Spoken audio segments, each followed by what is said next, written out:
Hello and welcome to the Story So Far episode on the lead up to our D&D Actual play, The Ascension of Farrahdor. Yes. This episode, we're going to catch you up on the world primer, Yep. on Jack's the story so far from the DM's perspective. Everything that's happened in between session 1 and session 6. Yes, indeed. You're going to get kind of, I feel like, the overarching story from you about Yeah. the story beats we've hit. You get from each of the players. Yeah. You are going to meet Matthew, Abby, and Josh, and hey, me, as we give you a retelling of just some information about our characters. Yeah. What they've experienced so far, maybe some context to the things they've done. Yeah. There's obviously in the first 6 sessions, not a huge amount has happened in terms of backstories, but little bits have happened. Yeah. So they filled you in Yeah. on important NPCs that have been noted in their backstory so Yeah. far and things like that. Yeah. Just a general insight as to them. So you go into the first session, which airs next week, with a good understanding of them. Yeah, and I think most importantly, we've all given a breakdown of how our characters fit in the party Yeah. and what their relationships are with one another as Yeah. well. It's, of course, not completely comprehensive, but I think that's part of the joy of what you're going to see in the actual play. Yeah, because a lot of it's going to play out on screen over the next potentially year. Yeah, exactly. So next week, the first episode of The Ascension of Farrahdor will be airing at 6 p.m. GMT on Twitch next Thursday, 6th of March. Yes, indeed. And then the VOD is then going to be uploaded to this YouTube channel on Saturday, the 8th of March At 6 p.m. GMT. GMT. And that's going to be the uploading cadence that we're going to have. It's going to go live on Twitch every Thursday, 6 p.m. Yep. And then the following Saturday, the VOD is going to be put up on YouTube. Yes. I would like to hope at the time that this video goes up, we have opened up channel memberships here on YouTube. Yep. You will get access to the special emotes Yes. that our wonderful mod and Iced Paris has designed for each of our characters. It's a fantastic way to support the channel as well. Now that we're trying new things, especially here on YouTube, it is good to know that out there, if you do want to support us, that is a way to do it. So thank you very much for anyone who has or is going to in the future. We really appreciate it. But honestly, just watching and being here and commenting and liking and subscribing Totally. is just as much of a help. So thank you to 100%. everyone who's shown us love so far and shown us love in the future. We really Indeed. appreciate it. And finally, we also have our Patreon, our Moon Druid tiers and our Entity tiers. You'll be getting a monthly round table where it will definitely, hey, at the very least, It'll be us always two. be us It'll two. always be us two. And we have the hopes of getting our friends on as well. It could potentially be all of us. It could just be us plus Matthew, us plus Abby. It could be a mixture of any of us, but it is a monthly private round table where you can take any questions, concerns. Yeah, any questions or concerns? Yeah. Throw 'em at the complaints you have, and we can answer them live in a smaller setting. Yeah. And I am so excited. And that first round table is actually going to go up. Sorry, hold on. I Oh my should have goodness prepared this gracious me. beforehand. Unprepared here So- on YouTube. No. Yes. No. 18th. The 18th. The 18th. 18th of March. On the first roundtable, we will be discussing the first 2 episodes of Indeed. The Ascension of Farrahdor, which is Indeed. really exciting. Indeed. And going forward, it will be the last 4. So, without any further ado, let's pass over to, I don't know, You, me? with the World Primer. Let's pass over to me for the World Primer. And this is the World Primer for the Ascension of Farrahdor. It has been 20 years since the calamity of Osrendith, and while the land of Farrahdor is in a general state of peace, a lot has happened. At this time, on the 47th of Solace Eve, we have 5 of the 7 saintship positions filled. After the events of Osrendith calamity, the gods seem to have recognized the disconnect with us, and thus appointing 7 saintship positions. Chosen by the people of Farrahdor to embody things that are most important, like life, death, arcane, and more. Some people have never felt closer to their religious beliefs, feeling that they are able to choose the ones that now lead them and having them embody everything that they believe in. Others believe that it is a slap in the face, the gods taking it out while they can, and that mortals can never be gods, blessed by saintship or not. For a lot of people, religion has taken a backseat of sorts. Their belief now lies in other things: knowledge, magic, the very people of Farrahdor. Nothing embodies this more than the Equitus Circle. They have done a great job in the people of Farrahdor's eyes, bringing the country into the New Age. With the help of the Apex Arcane and the Mages of Madai, many major cities of Farrahdor have been brought into this New Age with all sorts of different infrastructures to help with trade, transport, and healthcare. The Equitas Circle are working on bringing these changes to every town, glen, and hamlet they can across Farrahdor in the coming years. Though there is a few grumbles from locals in smaller towns that have yet to see these changes, the Equitas Circle is viewed fondly amongst the population of Farrahdor. But as the cogs and wheels of society turn never ending, we slow down and we focus in on the small town of Linden River, settled into the northern regions of Farrahdor. Mostly known for just being a stepping stone to other destinations over the years, especially with the creation of Skyreach Peak and thus Skyreach Academy, Linden River was fated to never be more than just a sum of its parts. Until around 4 years ago, when a local lady had been recognized for her knowledge, deeds, and acts of kindness towards nature. That lady, Naivira Elnash, would go on to become the fifth saint, the saint of nature, Churafine. She made sure that the ceremony of saintship was held in Linden River, so people could visit the site of Ascension, helping the townsfolk out with wandering travelers coming from far and wide to see the Ascension site. Though it did originally do exactly that, in the years since, some things have changed, and that is where we will begin our campaign. Hello, I'm Jack, the Dungeon Master for the Ascension of Farrahdor. I use he, him pronouns, and this is the story so far. The characters met on a busy market day morning in Linden River, all scrambling for somewhere to eat and rest, finding themselves all sharing the same table. A reunion for some and a first encounter for others. The players were in the right place at the right time when a dowermancy spell went wrong and summoned a number of skeletons at the Ascension site of the fifth saint, Churafine. In Farrahdor, Dowermancy is a school of magic that was once lost to the ages, having only been rediscovered and practiced again in the last 20 years. Because of this, it is still very unreliable in the wrong hands, which is exactly what happened on this day. A young orc named Zarod, having been given the means to cast the spell without any prior education or knowledge, was simply trying to commune with his ancestors whose burial site was unfortunately forgotten beneath the new Ascension site for the Saint of Nature, Churafine. After the spell inevitably went wrong, Zarod fled the site.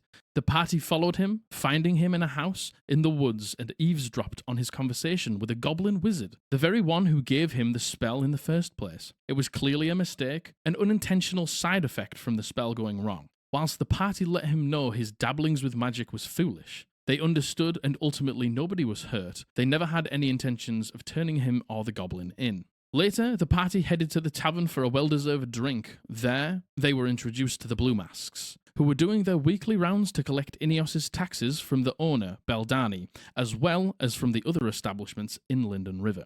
The Blue Masks are a group of guards hired by the corrupt ruler Ineos that monetarily control everything from Folkestone Pass to the northern fishing village of Sheerstill. His hefty taxes on all businesses are crippling, as are the egregious border fees for anyone looking to leave this region. His intention being to trap anyone and everyone right here in his system to keep the gold flowing to him and only him. After the Blue Masks had collected their lot and left, the party was approached by a woman named Delilah. Having witnessed their combat capabilities earlier whilst dealing with the skeletons, she pleaded with the group to help her, as her daughter May had been forcefully taken by Ineos to work in one of the brothels in Folkestone Pass. Delilah offered the group the gold she was previously saving up to get her and May out of Folkestone to get closer to Skyreach Academy so May could enroll and follow her dreams of previously learning magic. The party, with very little hesitation, accepted. Before leaving the tavern, Theo detected a strong sense of magic in the basement of Beldani's tavern. Bringing this up to the group and immediately being shut down by Lenore, saying the only rule she had been told whilst briefly working here was, no one goes in the basement. The party chose to leave it alone, for now, and leave Linden River. On the way to Folkestone Pass, the party stumbled upon a group of Blue Masks, having turned over a cart in a routine search and were currently holding a crossbow to the owner's head. The group, refusing to stand by and watch another person die at the hand of the Blue Masks, intervened. For some, their intentions were simply to knock the Blue Masks out, but others didn't hesitate when it came to taking a life. This decision weighed heavy on the former's minds, and for the latter, they understood it was the right and necessary thing to do in the moment. They met the man they'd just saved, Malachi, and uncovered the reason he had been stopped in the first place. He was carrying an extraordinary amount of gold, too much for a simple travelling merchant to have.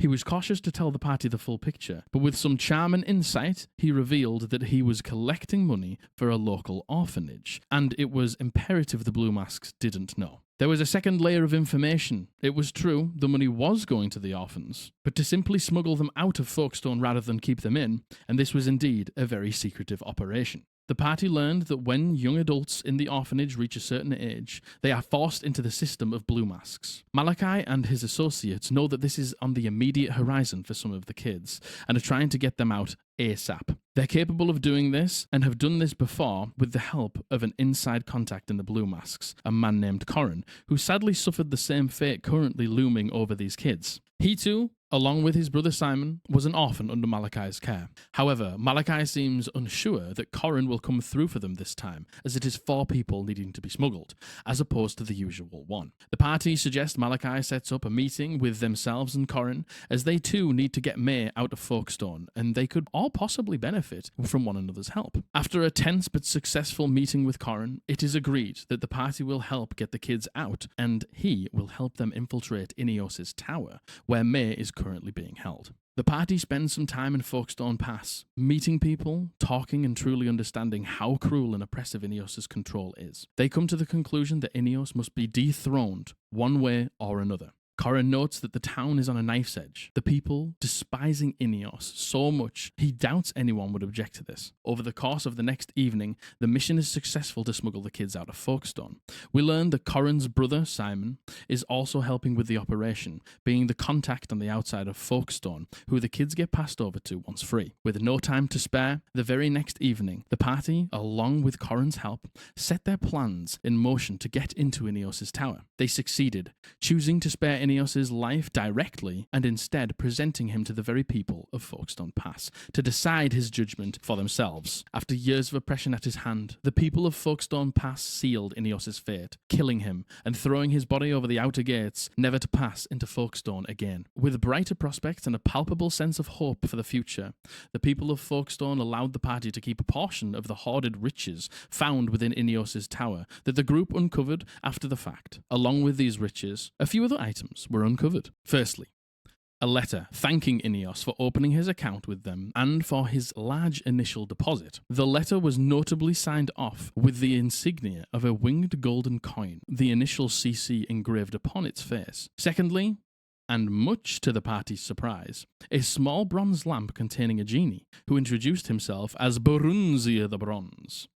He was a gift to Ineos from an unknown master, quickly discarded to this room due to disappointment in his abilities. Unlike Ineos, the party are rather taken by Borunzia, accepting his bond and promising to take him with them as they travel in Farrahdor. In return, he promises and desires to help them, stating he eventually wants to be able to grant someone's wish. Leaving Folkestone with May safe and unharmed, the party witnessed the direct impact their actions in their short time here. Local businesses opening their doors again, people being allowed to leave the area, no exit toll required, and generally looking forward to the future without fear in their peripherals. Not wanting to put any more time between Delilah and May's reunion, the party travels through the night, returning to Linden River late in the evening. Going straight to May's home, in their emotional reunion, Delilah tells May that they are selling the house, finally taking that leap they always talked about to move closer to Skyreach Academy, as May has already lost so much time to Ineos' hand. The party decides that they will continue their journey together, at least to Parthenae, the closest city in the region where they can sell their wares from Ineos' tower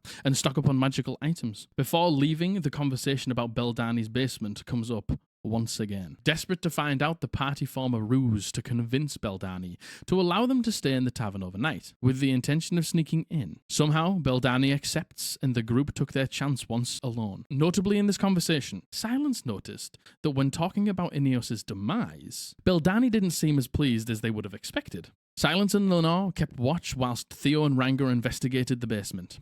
To their surprise and confusion, they found the remnants of what looked like a summoning circle laced with infernal runes. As well as this, a chest that contained a staggering 1,000 platinum pieces, a quill and ink, and a heavy piece of parchment that was constantly burning at its edges but never burning the paper. Theo's thirst for understanding compelled him, against his better judgment, to write on the paper, sending a simple message of "Hello?"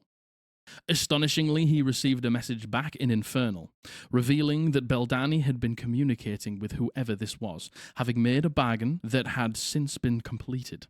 As this happens, Ranga accidentally sets off one of the traps, immediately alerting Beldani that someone was down there. As she came sprinting back to the tavern, the group made a panicked but quick escape out the back window, fleeing to the roads between Folkestone to make camp for the night. During a quick detour through Folkestone, as it is on the way to Parthenay, the party are approached by a local glassmaker, who seemed desperate for help. She let them know that she has a delivery of custom-made love heart vials destined for Parthenay that needed delivering ASAP, as there is an upcoming festival in the coming week, and their love potions are selling at an astonishing rate. Parthenay, or better known by the people of Farrahdor as the City of Love, is hosting its bi-yearly festival called Vidom, the veiled day of the masquerade.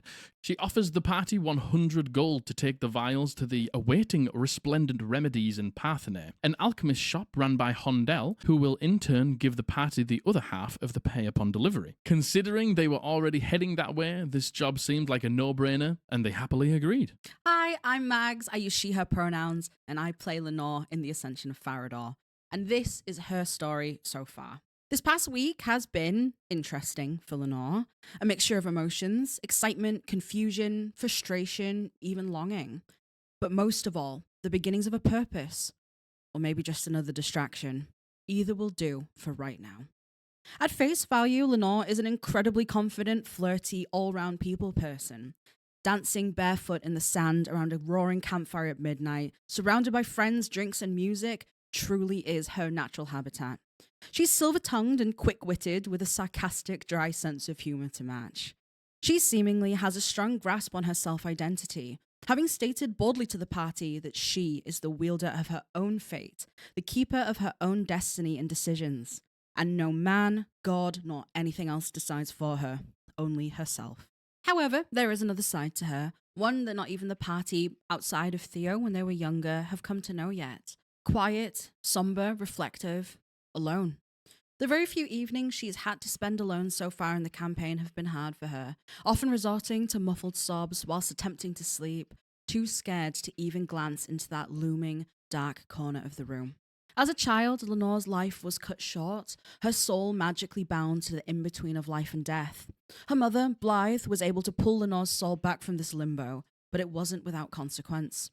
Lenore has never really expressed out loud what she sees in the dark, but she knows that something or someone is there.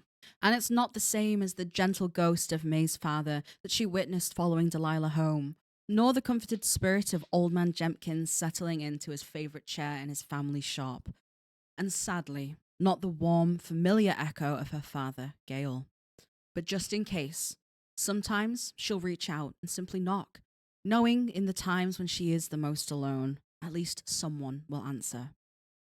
Lenore is a well-travelled woman throughout Farrahdor, having sailed its seas with her beloved crew, the Driftborn, ardently named after their Captain Silver's very own ship, and indeed the ship that Lenore is, or was, the proud navigator of. When referring to her time on the sea, she says it was quiet and peaceful, and even a social butterfly like her needs that sometimes. Her time on sea with Silver and their crew shaped her for the better, so very much for the better. So as you can imagine, being back on land, alone, has been a scary and isolating time for her. So she takes up shifts in the inn to be around people. She drinks with the patrons at the tavern to numb the pain, and she lays beside any warm body at night to not be alone, especially in the dark. When the group met in Linden River, Lenore had been there for a few weeks, taking up a couple shifts at the inn, or whatever she could scrounge out of Beldani, the owner of the tavern. On quieter evenings, she was also known to give patrons tarot card readings. One thing you need to know about Lenore is she is a free spirit, going wherever the sea-brined wind takes her. So whilst her downtime in Linden River was much needed, it was never permanent. She has her eyes set on Caligo for reasons that she's currently holding close to her chest. However, whilst being pressed for names and locations of loved ones for security leverage, she revealed that Caligo is where her captain, Silver, was born and raised. So, Lenore's relationships with the party and how she fits in with them. Theo. Lenore and Theo's relationship is incredibly complex and deep as they have a lot of history together. They grew up together, completely inseparable, even through adulthood. When Theo inevitably enrolled in Skyreach Academy, Lenore followed suit, despite knowing that it wasn't the right decision for herself, but she didn't want distance to come between their friendship. The two couldn't be any different from one another, but as they say, opposites attract. Theo was Lenore's safe space and anchor, grounding her in reality as she so often tried to flit away. And then one day, for reasons that the two still haven't addressed, she did, for good. And up until session 1, the two hadn't seen each other for the best part of a year. Their reunion was a flood of confusing emotions for Lenore, but overall, she's glad to have him back in her life in whatever capacity he will allow for now. It's an awkward dance between I still care for you deeply and the hurt between us may never fully be repaired. She hopes one day it will. But until then, something is clearly holding her back from really, truly talking about what happened between them. This often manifests in sarcastic remarks and little jabs. She tells the party and herself that these are made in jest, but not even Lenore's mask can hide everything. Silence. Potentially even more complex than Lenore's relationship with Theo is her relationship with silence. It's yet another fine line that Lenore can't quite distinguish between I want to care for you and I am so alone and you are simply right here, right now. She hopes it's the former, but deep down she understands it very well could be the latter. Lenore has tried bridging the very obvious gap between the two of them, from small gestures like calling silence beautiful to quite literally begging her for a sleepover. Lenore really struggles with not knowing where she stands with someone, and she certainly does not know where she stands with silence, which in turn makes her almost beg for her approval even more. Off the back of a conversation that Silence had with a former Ashen Heart member that Lenore eavesdropped on, the two had an argument. Lenore is genuinely scared of the path that she feels like Silence is walking down, being a devout follower of Kervandia, an apparent refuter of Ossamet and even the Saints. She's concerned that Silence could be the catalyst to history repeating itself, something Lenore is adamant she will not let happen. Although, it's not that she even believes she has any influence over Silence's decisions right now. However, in our last session, Silence appeared to extend the olive branch to Lenore, staying up with her on a watch and giving her the advice to not get hurt amongst Theo's sometimes reckless thirst for knowledge. For the first time, feeling truly seen by Silence, Lenore graciously accepted her advice, saying while she can't help herself, she will be more aware going forward. And Ranga, in so many ways, reminds Lenore of herself, and even more so of Ewan, Theo's younger brother that completed their childhood trio growing up, who she also treats as her own blood. Lenore is endeared by Ranga's love for life and often clumsy approach to social interactions, but most of all, his pursuit to do good. She recognizes that good looks differently depending on who you ask, but she believes that Ranga really truly is good. While she supports him on his quest to join the Obsidian Hunt, she believes he is worth far more than that, and has floated multiple times the suggestion of him simply doing his own thing and paving his own path. She has the most juvenile type of fun with Ranga out of the whole party. They make stupid jokes, often trip one another up, and generally roughhouse. So the moments when Ranga is truly sincere and gentle with her, it almost catches her off guard, and he has been multiple times. Her genuine friendship with Ranga is a relief for Lenore, knowing firmly where she sits with him, unlike the other two that she often has to tiptoe around. The two have decided they will stick together at the very least till Caligo and hopefully beyond. She says he would have fit perfectly in with the drift bomb, promising him that one day they'll get a ship together and she will show him what it's like to sail the seas. A future that both of them seem to look forward to fondly. And that is Lenore. Hi, if you don't know me, I am Matthew or Matt. I'm good with either, whichever you prefer. I use he, him pronouns, and I play Theodore Everwood in the Ascension of Farrahdor, or I will be. Let me give you a little bit of a general vibe about Theo. He is the party wizard, and as such, he's a bit of a nerd, as wizards tend to be. He is relentless in the pursuit of knowledge. If he finds something that he doesn't understand or can't figure out, he will not rest until he understands it. This is often to a fault. Very early on in the campaign, Theo used to detect magic in a tavern that they were in and found something in the basement. He wouldn't let it go, eventually leading to dragging the entire party into a reckless and stupid escapade to figure out what's going on down there. He is very much a mixed science and magic kind of wizard. He loves nature, and he has a strong interest in biology.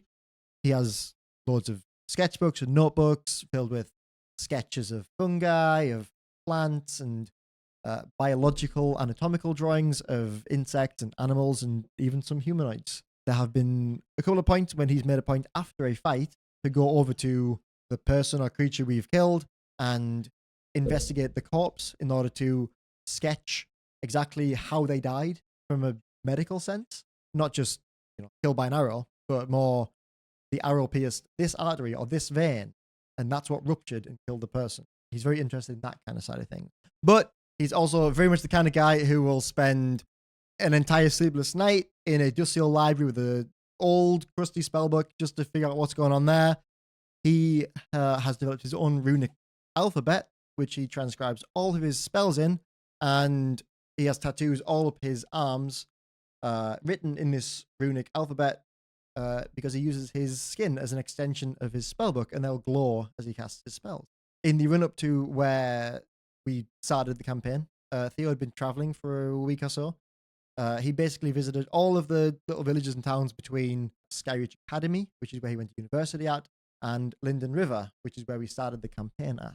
Like the other places, he'd only intended to stay in Linden River for a day at most, but the local mafia in the area had recently imposed these extortionate fines on anyone wanting to leave, which trapped him in this place in a time of his life when he really did not have the patience or time to be trapped anywhere. He's clearly struggling at the moment. He's showing signs of heavy sleep deprivation, his hair and his beard looking unkempt, and he's super irritable. Theo was caught completely off guard by meeting other people, especially Lenore. Theo was planning on traveling alone with just his cat Dusty, so he was completely caught off guard when he met people in Linden River, especially Lenore, who was immediately suspicious and immediately picked up on the fact that he should not be out of school this early in the year, that the school year was not over, and she was suspicious as to why this was happening because it's super out of character for Theo. He told the party he was meeting some friends from school in Folkestone Pass, but he's keeping information about that pretty close to his chest.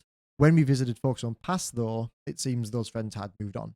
There is some creature maybe, which Theo isn't talking about. He's super reluctant to talk about it, which seems to be haunting him in some way. At one point, the party was exploring this maze set up by this street magician. Nothing super fancy, but in it we found these mannequins, which were illusioned to look like members of the party. They were doing a dance. It was very fun. But there was an extra mannequin, a fifth mannequin, which the rest of the party saw as just a mannequin, but Theo saw it as this creature that had been haunting him. A tall hooded figure with a gentle blue glow emanating from it with these solid, pupilless blue eyes. Theo kind of crashed out a little. He grabbed this mannequin, he incinerated it to dust, stormed out the maze, yelled at this street magician, and after a stiff drink at a random nearby bar, he told the party that it wasn't safe to travel with him and that he would likely be leaving them after they left Folkestone Pass. He hasn't made his final destination clear to the party just yet. Theo isn't a violent person, and at one point we fought these blue masks, these humanoids, and we murdered them, and he kind of spiraled a bit because he's never had to defend himself. He's never had to fight in that way before. He made a point during the fight to not do any damage directly to them, instead opting to help the party in different ways during the fight. Later, as the group were planning on how to get rid of Ineos, the leader of this mafia I mentioned, an NPC threw a rope to the party and suggested they hang him from his own tower to show him as an example. Theo was the first to be like, whoa, actually, hang on. Absolutely not. That's fucking barbaric. We're not monsters. How about we give Ineos to the people of the town who despise him, who can figure out what to do with him. Theo does not want to have a reputation as a ruthless killer. Theo and Lenore's relationship is extremely deep and complex. We, as players, do have a joint backstory because our characters are both the children of our characters from the previous campaign. And because of that, they grew up together. They spent their entire childhoods together, and their families were super close. They spent a lot of their adult life together too. They both ended up studying at Skyreach Academy, but something happened, and they ended up spending an entire year apart. Exactly what happened hasn't been revealed yet, but the main takeaway there is that they are currently not on great terms, to put it lightly. When they first lock eyes in Linden River, both of them are visibly shell-shocked. Both turn white as sheets and aren't entirely sure how to interact with each other after all this time. There's a lot of tension there that even now in the campaign hasn't entirely passed. Both of them are avoiding talking about it, and there's this elephant in the room that neither of them are addressing. There is very obviously still so much love between them, though. They were best friends after all, and that kind of love doesn't just go away overnight. After a fight, Theo always makes a point to go over to Lenore and make sure she's not too hurt, and Lenore does the same thing. You have these moments of sweetness shining through the bitterness, because they do bicker a lot. As for Ranga, his very first words to Theo, as he and Lenore were having this super awkward interaction, were, "Did y'all fuck?" To which Theo was like, "Hey, actually, can you fuck off? Leave us alone." Safe to say they didn't get off on the best foot. Theo originally didn't like Ranga at all. He saw him as rude and immature, didn't want to know him, didn't want to travel with him, didn't want anything to do with him. But Ranga is now starting to grow a little bit on Theo. He's said and done enough things, a lot of things at this point in the campaign, which show he's actually a really good person. He's actually very sweet and has generally good intentions. Theo and him might not see eye to eye on everything, but Theo's come to the conclusion that he's actually pretty harmless and is actually extremely sweet and really picks up on people's feelings a lot more than Theo expected him to be able to. Ranga hasn't given Theo any reason at all not to trust him. Unlike Silence, he's actually been super forthcoming with information, which Theo's a big fan of. Ranga doesn't currently seem to have any secrets that Theo's aware of. And finally, as for Silence, Theo is absolutely fascinated by Silence. This peculiar woman, both in looks and personality, who comes from this place that Theo's never even heard of, has no concept of money, and is generally just missing huge swathes of information about civilized life. Where did she come from? And the thing is, she's not stupid or anything. She's actually super intelligent, but just in very, very niche areas. But the gaps in her knowledge are just so egregious. Like, she didn't know what cheese was, or coffee, or tea. That Theo just can't figure her out. And she's very, very reluctant to share much information about herself, which frustrates him a lot, especially when it comes to how her vision works. She is blind but can still see somehow. He's questioned her on it many times and will continue to do so, more than likely. Silence is extremely, extremely religious. And while Theo doesn't look down on those with faith, from a purely arcane point of view, he puts way more stock on magic that originates from knowledge of the arcane, from practice manipulating the weave, and from studying. So for Silence's divine magic, he doesn't have a lot of respect for magical abilities. And that's Theo. Hope you like him. Hello, my name is Abby, and I play Silence in the Ascension of Farrahdor. Both Silence and myself use she/her pronouns, and this is Silence's journey so far.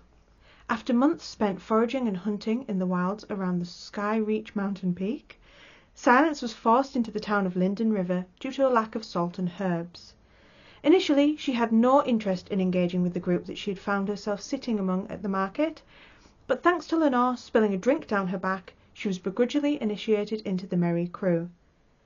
Silence has followed the group along, believing that she is walking the path Cavandir and the righteous dead, who whisper in her ear while she prays, intended for her, despite her finding her new friends strange and occasionally jarring. Silence sees sin everywhere, thinking that Folkestone Pass is a particularly egregious example of the corruption she was raised to believe infested all of Farrahdor outside of her childhood home of Bastion. She is happy to help clear a bit of this corruption by killing the vile Aeneas, leader of the Blue Masks, and even with her strict devotion to an Ashenheart-esque religion, her morality is somewhat grey. She's happy to allow the righteous dead to tell her what to do. Silence is interested in the remnants of the Ashen Heart, despite not having a high opinion of the Order. She has sought out people who had been a part of it in a hope of finding out how they are coping in the new world. She does not approve of Ossamet or the Saints. She firmly of the belief that Cavandir is having their power stolen from them. She speaks both Elven and Celestial with a greater fluency and better enunciation than Common. She's very perceptive and is seen through a lot of the lies told by the party, but rarely mentions it, and she tends to bank that information for later. Silence's relationship with Lenore. Personality-wise, Lenore and Silence are complete opposites. At first, Silence thought Lenore was ill-suited to travelling the wilds, but otherwise pleasant company. But after discovering that she can speak Celestial and witnessing her attempt to sabotage Silence's discussion with the former Ashenheart member Siltercore, Silence began to see Lenore as a potential threat. She was also perturbed by the knocking on the wall that responds to Lenore. The Righteous Dead assured Silence that Lenore is not a danger and that she will be useful for what is to come. Lenore has been interested in how Silence speaks to the dead, and Silence lies to her and claims to not directly speak to anyone. She claims that she simply trusts that the Righteous Dead are guiding her where she's supposed to go. Her relationship with Ranga. Silence does not fully understand Ranga's eternally chipper attitude, but she respects him as the only other person in the group with the ability to survive outside of urban settlements. She has no interest in the obsidian hunt and cannot see why Ranga is drawn to it.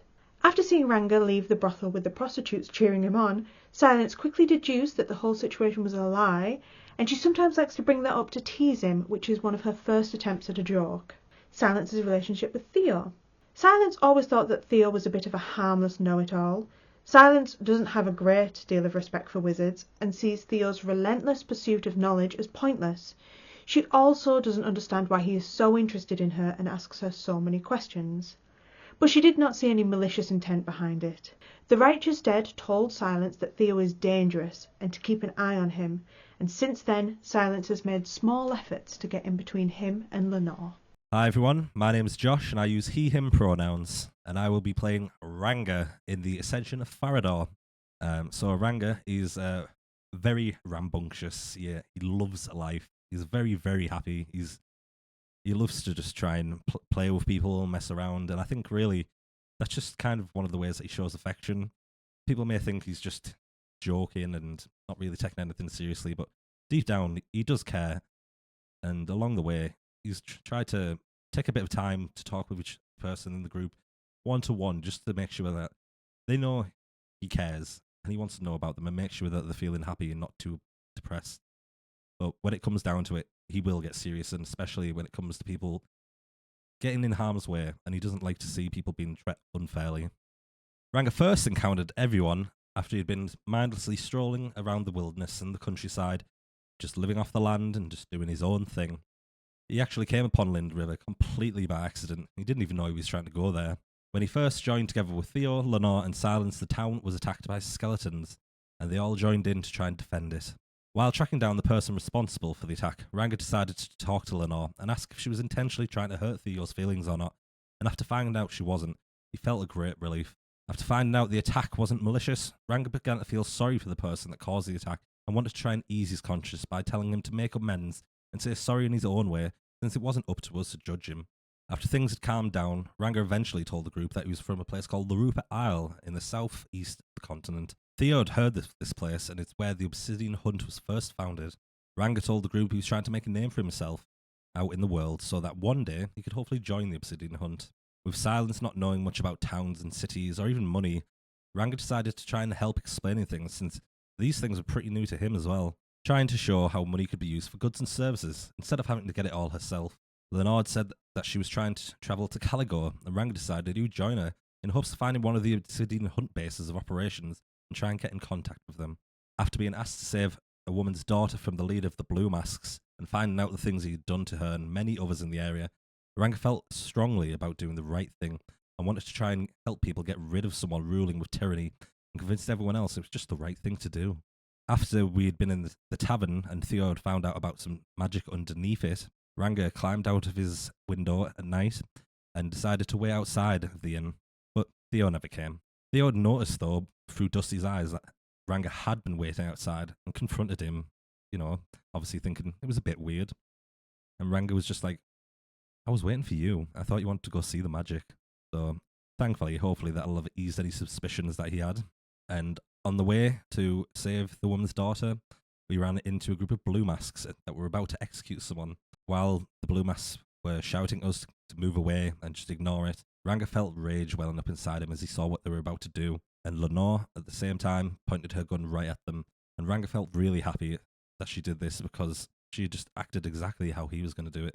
After some point, Lenore hurt Theo's feelings a little bit, and offered to trip Lenore up just to make him feel better. But instantly later in the night, Ranga felt awful about it and told Lenore honestly that he didn't do it just to be mean. He was worried about Theo and he didn't want him to leave us. So to try and make it up to Lenore, he said that one time he would do whatever she wanted without question. That may come back to bite him.